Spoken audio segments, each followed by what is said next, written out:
Basada en el libro El corazón de las tinieblas de Joseph Conrad, la cinta de Francis Ford Coppola, en lugar de llevarnos por el misterio de la jungla africana, nos lleva a la selva de Vietnam, un lugar igual de brutalizado por la explotación y el sinsentido de la guerra norteamericana. 3 jóvenes soldados, comandados por el teniente Billard, tienen que ir en la búsqueda del coronel Kurtz, perdido entre la jungla vietnamita y las sombras de la locura. Al ir navegando río abajo por la jungla, los jóvenes soldados conocerán el horror que produce la banalización de la guerra, en la que da igual matar a vietnamitas o surfear en el río mientras una lluvia de bombas de napalm incendia en la selva. La barca donde van los jóvenes soldados es una barca de Caronte, uno de los tantos ríos por donde han navegado ya los hombres condenados a conocer el infierno. Coppola inició el rodaje de la cinta en el año de 1976, pero quizá nunca se imaginó que la fuerza de la naturaleza y la sombra de la locura que los echaban se convertirían en sus principales enemigos para llevar a cabo el rodaje, eventos que lo equipararían a la afrenta que sostuvo Ulises contra los dioses para alcanzar su tierra prometida. En el contexto de la Guerra Fría se lleva a cabo Apocalypse Now. Su gesta visual es igual de imponente que la gesta del que se embistió para ser rodada, una proeza humana que nos compromete a entenderla a fondo, más allá de la anécdota o la referencia que la antecedió. La Guerra Fría no solo fue el motor de la segunda mitad del siglo XX, sino que también fue el reflejo del terror que los hombres sentían al estar entre el fuego cruzado de Estados Unidos y la Unión Soviética, las dos grandes potencias que sembraban guerras por doquier con tal de imponer su ideología y sus intereses. Había una fe ciega en el marxismo o su afán por destruirlo en nombre de la propiedad privada, una especie de espíritu vívido que los hacía luchar hasta la muerte y entregarse a esa cruzada mística revestida de compromiso social e ideológico. Esa misma fe destructiva es lo que se respira por toda la selva de Apocalypse Now, a ritmo de rock and roll psicodélico, marihuana y la voz rasposa de Jim Morrison.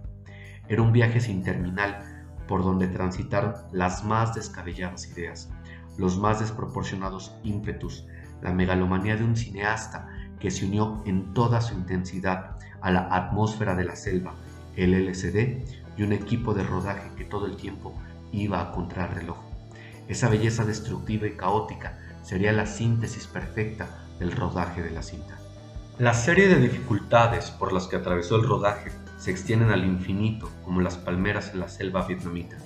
El primero fue el hecho de grabar una película de Vietnam cuando ningún productor quería abordar ese tema por temor, por autocensura, pero sobre todo porque la taquilla en Hollywood es el becerro sagrado al que no se le puede traicionar. El protagonista sería Harvey Keitel, pero a Coppola no lo convenció. La obsesión del director por grabar lo que su mente quería ver en la pantalla lo hizo cambiar de actor a la semana. El elegido fue Martin Sheen, quien creyó que su trabajo sería de 16 semanas, sin saber que su participación se terminaría prolongando por 2 años más. Como Coppola no podía grabar en Vietnam, mandó a su esposa Eleanor a encontrar lo más parecido. La locación ideal terminó siendo Filipinas, sin importarle que aquel lugar apartado del sol californiano estaba en medio de una guerra civil. Allí estaría Coppola rodando su cinta, a 20 kilómetros del ejército rebelde, acercándoseles cada vez más mientras ellos seguían rodando en la locación. El gobierno filipino había prometido aviones, soldados y pilotos para la producción del rodaje, y así fue, pero jamás garantizó el servicio continuo de lo pactado en medio de aquella guerra. Varias veces se tuvo que interrumpir el rodaje de las escenas con los aviones, porque apenas comenzaban a ser filmados. Los generales daban las órdenes a los pilotos para ir a combatir a los rebeldes. Apocalypse Now vivía su propia guerra.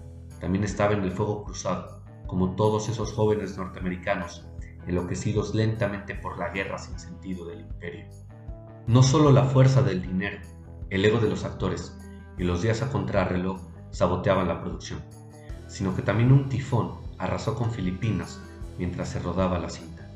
Las lluvias torrenciales destruyeron todos los decorados que se habían realizado. Los obstáculos se repetían una y otra vez, sin diezmar en ningún momento la voluntad y la creatividad de Coppola. Se emergía una nueva prueba. Él solo hacía abdominales, pedía una soda, jugaba con niños filipinos.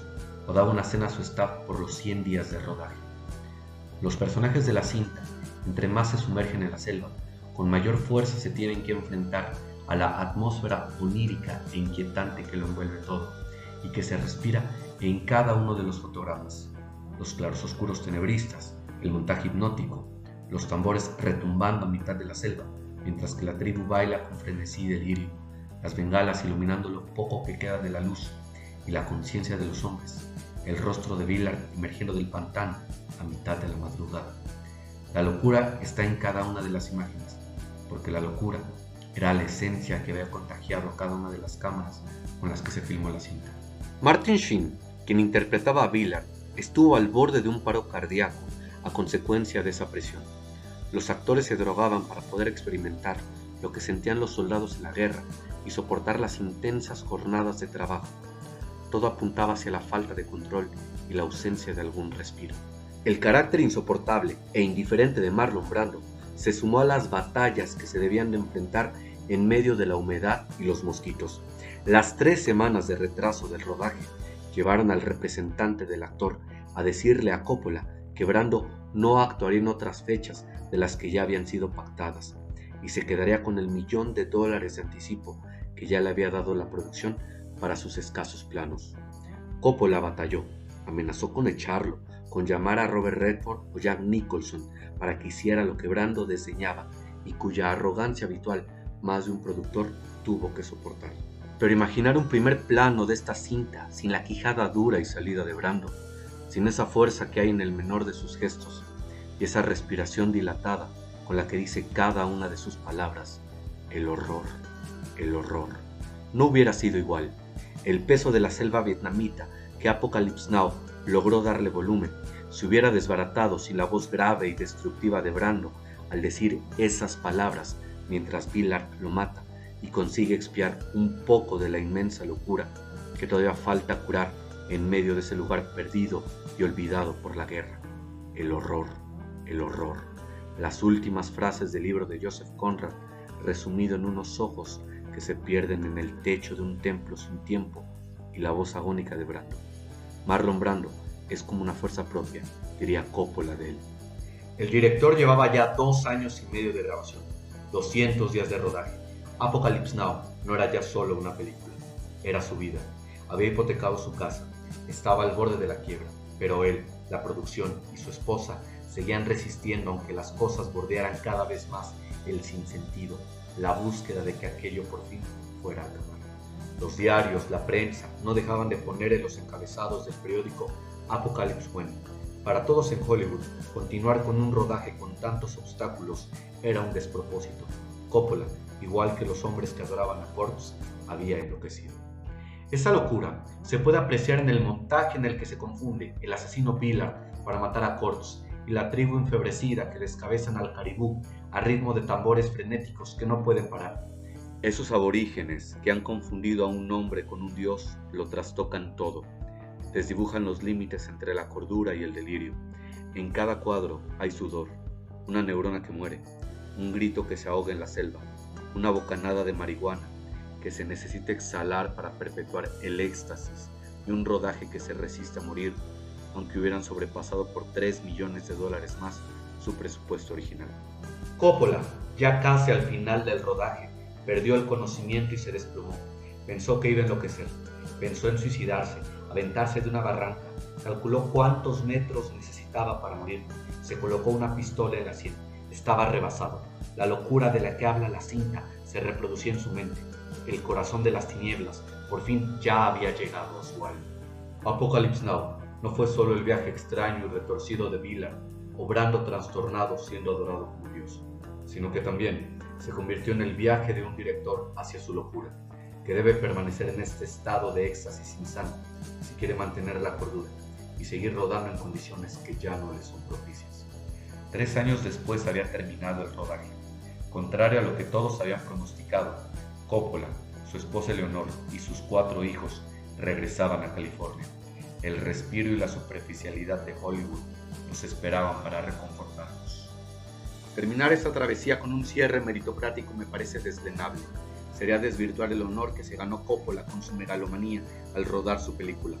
pero para los que lo deseen, diré que Apocalypse Now recaudó $150 millones alrededor del mundo. Fue ovacionada por la crítica, ganó 3 Globos de Oro, fue nominada al Oscar por Mejor Película y obtuvo la Palma de Oro en Cannes en 1979.